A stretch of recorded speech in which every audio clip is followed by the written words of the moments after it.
हिंदी साहित्य और संवेदना का विकास। पाठ्यक्रम 6 में आज हम बात करेंगे भक्तिकाल गौड़ कवि।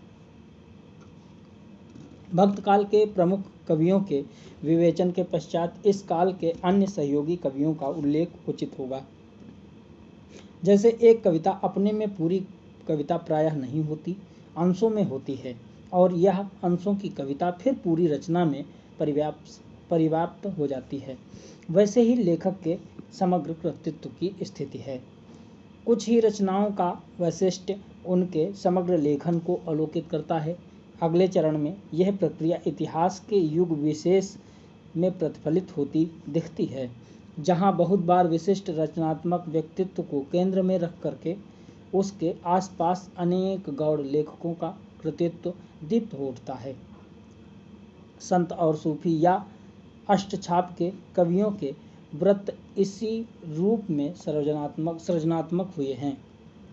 आधुनिक काल के आरंभिक चरण में भी अलग अलग लेखकों की रचनाएं बहुत बार अपने में महत्वपूर्ण भले न हों, पर एक व्रत रूप में उस लेखन का प्रभाव कई गुना बढ़ जाता है। साहित्य के इतिहास में युग की परिकल्पना भी इससे बनती है कि एक विशेष अवधि में कुछ खास तरह की रचनाएं अलग अलग पृष्ठभूमि के लेखक करते हैं। आचार्य रामचंद्र शुक्ल ने अपने इतिहास में भक्ति काल को कई उपशाखाओं में विभाजित किया है। पहले दो धाराएं हैं, निर्गुण और सगुण काव्य की।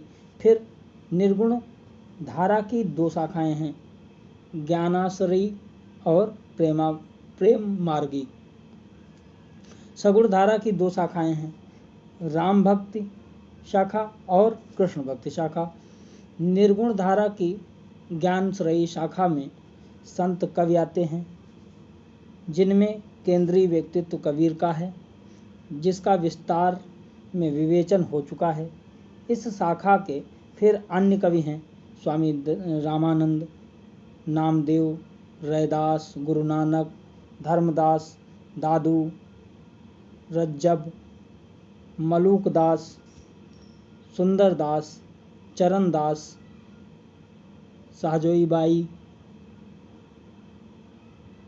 सहजोबाई। अधिकतर समाज की नीची समझी जाने वाली जातियों से आए हुए हैं। ये कवि स्वभाव से भ्रमणशील थे, यद्यपि मूलतया विभिन्न भौगोलिक क्षेत्रों से आए थे, जिसका प्रमाण उनकी भाषा की मिलती जुलती प्रकृति से भी मिलता है। इस काव्य धारा में कई संप्रदायों से संबंध कवि है। इस काव्य धारा में कई संप्रदायों से संबंध कवि है। प्रेम मार्गी सूफी कवि धर्म सांप्रदायिक दृष्टि से अधिक एक रूप है। जायसी के कालजयी महाकाव्य पद्मावत के वैशिष्ट्य का कुछ विवेचन किया गया। प्रेम कथा को आधार मानकर सूफी अध्यात्म के सहारे प्रबंध लिखने वाले अन्य कवि हैं मुल्ला दाऊद, कुतबन, मंझन, उस्मान। इनका अधिकतर काव्य अवधि में रचा गया है। कृष्ण भक्ति शाखा के कुछ विशिष्ट कवियों को धार्मिक सांप्रदायिक दृष्टिकोण से अष्टछाप नाम दिया गया है। इसके अंतर्गत वल्लभाचार्य ने 4 शिष्य और 4 उनके पुत्र गोसाई विठलनाथ के माने जाते हैं। ये 8 कवि हैं, सूरदास, कुंभनदास, परमानंद दास, कृष्णदास, छीत स्वामी, गोविंद स्वामी, चतुर्भुज दास और नंददास। इस अष्टछाप की प्रतिष्ठा गोसाई विठलनाथ ने की। आचार्य शुक्ल की आलोचना भाषा कभी कभी ही भावुकता के दबाव में अलंकृत होती है। अष्टछाप की चर्चा ऐसे विरल प्रसंगों में से एक है। सूरदास और वल्लभ संप्रदाय के आविर्भाव का विवेचन करते हुए आलोचक लिखता है, आचार्यों की छाप लगी हुई 8 वीणाएं श्री कृष्ण की प्रेम लीला का कीर्तन करने उठीं, जिसमें सबसे ऊंची, सुरीली और मधुर झनकार अंधे कवि सूरदास की वीणा की थी। सूर के अतिरिक्त अन्य कवियों की वीणा भी भले आंशिक रूप से जनमानस को लोकप्रिय हुई। कुंभनदास की ठसक का परिचय उस पद में मिलता है जो उन्होंने अकबर बादशाह के दरबार से लौटते समय गाया था।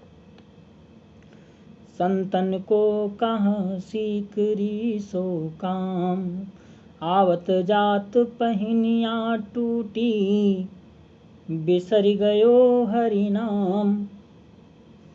हरि स्मरण में बाधा और जूतों के टूटने का अटपटा लगता समीकरण कवि के गहन भक्ति भाव को ही प्रमाणित करता है। परमानंद दास और भी ऊंचे दरबार की उपेक्षा कर देते हैं। कहाँ करो बैकुंठ जाए, जहाँ नहीं नंद जहाँ न जसोदा, नहीं जहाँ गोपी ग्वाल न गाए, जहाँ नहीं जल जमुना को निर्मल, और नहीं कदमन की छाए। परमानंद प्रभु चतुर ग्वालिनी, ब्रज रज तजी मेरी जाए बलाए। मैं तहत में ऐसे पढ़ देता हूँ।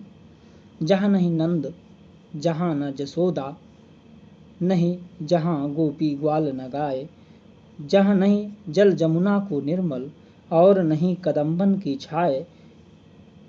परमानंद प्रभु चतुर ग्वालिनी, ब्रज रत तज मोरी, ब्रज रत तज मेरी जाए बलाए।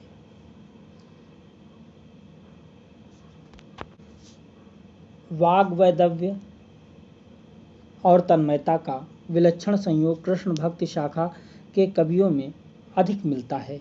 एक अत्यंत लोकप्रिय पद में कृष्ण वर्ण की व्याख्या इस रूप में हुई है। जसोदा की कारी अंधेरी में जायो, ताते कजरारो ताते कारो ही रंग हरि पायो। यहाँ व्यंजना कुछ और दूर जा सकती है। कृष्ण काली अंधेरी रात में जन्मे, इसलिए उनका वर्ण ही कृष्ण नहीं हुआ, उनका पूरा चरित्र वैसे ही रहस्यमय बना। दूसरी ओर राम का जन्म है मध्य दिवस अति शीत न घामा। हिंदी साहित्य के दो उपजीव चरित्रों का जन्म एक दूसरे के विपरीत समय पर होता है। कृष्ण भादों की प्रखर वर्षा वाली अंधेरी काली आधी रात में जन्म लेते हैं। राम चैत्र के शांत मास में ठीक मध्य के समय। वैसे ही उनका चरित्र है, सर्वत्र प्रकाशित, कहीं कुछ संदेह और अस्पष्टता नहीं। एक पक्ष में लीला है, दूसरे में मर्यादा। इन कृष्ण घाट और राम घाट के बीच से हिंदी काव्य धारा प्रवाहित होती आई है। आचार्य शुक्ल की अलग अलग प्रयुक्त शब्दावली में तुलनात्मक विवेक करते हुए कहें तो राम के चरित्र में समन्वय, भावना और संतुलन है, तथा कृष्ण के चरित्र में है विरोधों का सामंजस्य। रचनाकार के लिए आसानी किसी और नहीं। एक तरफ राम के सीधे सरल चरित्र में कुछ बनाना कठिन है, तो दूसरी ओर कृष्ण चरित्र के परस्पर विरोधी पक्षों को साधना मुश्किल। पर भक्त कवियों की यही मुख्य रचना भूमिका है। कृष्ण भक्त के अन्य उल्लेखनीय कवि हैं हितहरिवंश, स्वामी हरिदास, रसखान तथा नरोत्तम दास, जिनका सुदामा चरित्र बहुत लोकप्रिय रहा है। अष्टछाप से संबंध दो वार्ता ग्रंथ मिलते हैं, जिन्हें वल्लभाचार्य के पौत्र और विट्ठलनाथ के पुत्र गोकुलनाथ का लिखा बताया जाता है। इन ग्रंथों में वैष्णव भक्तों और कवियों के व्रत दिए गए हैं, बहुत कुछ, जिनके आधार पर कृष्ण भक्ति शाखा के कवियों की जीवनी आंकी जाती है। ये ग्रंथ हैं 84 वैष्णवन की वार्ता तथा 252 वैष्णवन की वार्ता। भक्त कवियों के जीवन व्रत संबंधी सामग्री देने के अतिरिक्त इन ग्रंथों का महत्व इसमें भी है कि उनके माध्यम से ब्रजभाषा के साहित्यिक गद्य का कुछ स्वरूप हमारे सामने स्पष्ट होता है। राम भक्ति शाखा के अंतर्गत तुलसीदास का व्यक्तित्व इतना बड़ा है कि जैसे शेष सब कुछ उसी में समा गया हो।